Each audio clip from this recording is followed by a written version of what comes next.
Hello, moviegoers, and welcome to another edition of Have You Seen It? I'm your host, Denise. And before I get into my favorite actor segment and my review, I would like to say on behalf of the Have You Seen It family, would like to express our condolences to the family of Malcolm Jamal Warner, who passed away at the age of 54 just a few days ago.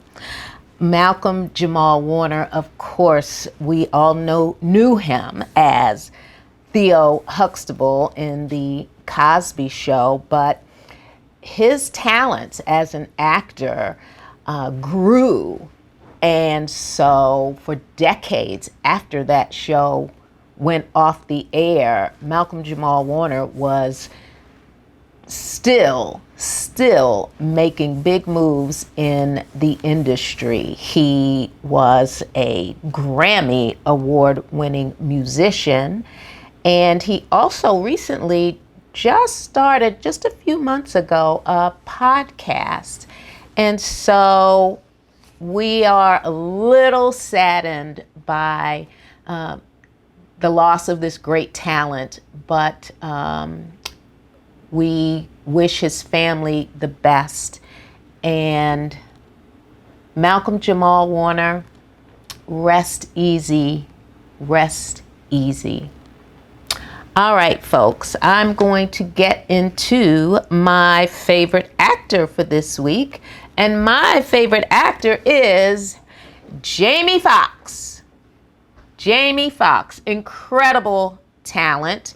And if you have seen the movie Ray and Django Unchained, just to name two of his most popular films, you know why he's my favorite actor this week. All right, folks, I'm going to move into my review. And my review this week is the movie The Fantastic Four: First Steps. Now, the movie comes out on Friday, so this is a Thursday taping, so I think I saw maybe like a pre-release showing today. So this movie stars Pedro Pascal, Vanessa Kirby, Eben Morse-Baccarat, Joseph Quinn. Those are our Fantastic Four. And then we have Ralph Ineson and Julia Garner as the nemesis in this movie. Julia Garner plays the part of the Silver Surfer. All right, so in this movie, you see the beginning of the Fantastic Four. So we're taking quite a trip down memory lane. So we are now in the 1960s, and I quite enjoyed the flashback because it's been a while since I've seen a Fantastic Four installment, and so I forgot how they became the Fantastic Four. So you get a little history lesson on how all of that occurred, and I was grateful for that. So the movie starts with the knowledge that Storm and her boo, Reed, are about to become parents. And so they are excited about that.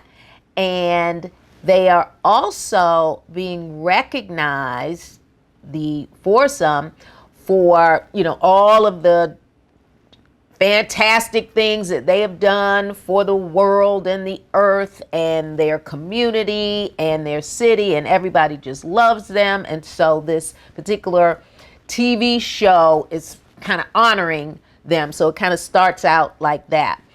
Now, of course, Storm is excited about becoming a parent. And her boo is excited, but there's a little fear and anxiety because he is not sure if, is the baby going to be just human, straight up human with none of these superpowers, or is this going to be a situation where we have a baby that's like us and, is the DNA, because our DNA now has been compromised, have we passed this on to our unborn child? So that's where their mind is at the beginning of the movie. But of course, there is the Galacticus, who has an agenda way, way far away out in outer space. Galacticus has destroyed several planets. So, whatever powers that he has are so strong that he can destroy planets just like that. And so he's got his Silver Surfer, who's surfing around, galaxies and around town, just letting people know that we have something going on way, way out in outer space, and you are going to be the next victim. So you better watch out. So the Fantastic Four is like, well, who has the capability of destroying planets, and how can you have that kind of superpower? We've got kind of the superpowers, down pat. What do you have that can destroy Earth? And so as they try to figure things out, Reed is at the chalkboard, because this is the 1960s, the chalkboard doing all of the math and the computations, and they're in their secret lab where they do all of their superpower work, and they're trying to figure out, what can we do to stop this? And maybe we should take a flight into outer space to come face to face with this, nemesis, because Silver Surfer says he's a bad, somebody, and we better be careful and we better watch out. So they go into outer space to come face to face with this superpower. And the superpower is like, listen, I've destroyed several planets, as you can see, and Earth is next in line. Now, you can save Earth and you can save your community if you give me your unborn child. So there's a sacrifice here. You give me the child, I'll keep everybody safe in, the world and on Earth, and we'll let bygones be bygones. You'll have no more trouble from me. So that is the main plot of the story. So they've got a decision to make. Do we sacrifice our child to save the world? All right. Or do we not? Do we save the world and give this nemesis in outer space our child?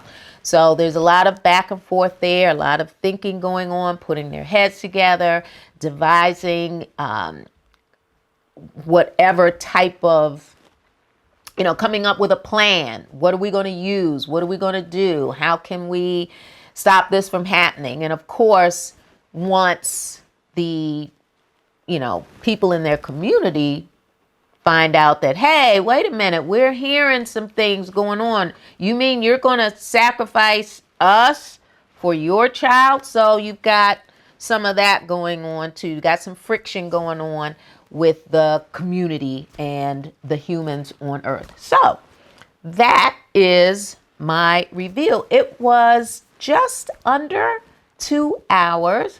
It was fun to watch. I love the costumes and the visual effects, and it just, I enjoyed watching the Fantastic Four do the fantastic things that they do. And the thing about this movie, another thing I liked about this movie is there's just one bad guy. We know what he wants, and let's just stay with this story. So I didn't have to figure out how many other bad people were trying to do the same thing or destroy something else. You could stick with the plot, you could follow it, and that's huge for me when it comes to these comic movies, because you have so many nemesis who are trying to, get rid of the bad guys. And sometimes there's just too much going on. But this movie, I felt like, good, I can follow this. This storyline I can work with. So there you have it. The Fantastic Four First Steps. All right, folks, I'm going to jump into my Nailed It. And my Nailed It this week is Rosamund Pike. Man, oh man, I cannot believe this woman does not have an Academy Award. She has incredible range, and when she delves into a character, she is so believable. Case in point, Gone Girl, total psycho lady. Hostiles, she was a woman whose family had been wiped out by Native Americans, and she was on a trek with someone to try to find out who these perpetrators were. Saltburn, total eclectic matriarch of a family, and in every role she just really brings it. So Rosamund Pike is my Nailed It for this week. All right, folks, you know where you can find me on YouTube. Please, when you go to YouTube, subscribe and hit that like button. And remember, I am available on BlueSky at HYSI. All right, moviegoers, until next week, I need you to see a movie because I'm going to see a movie. Until next week, bye-bye.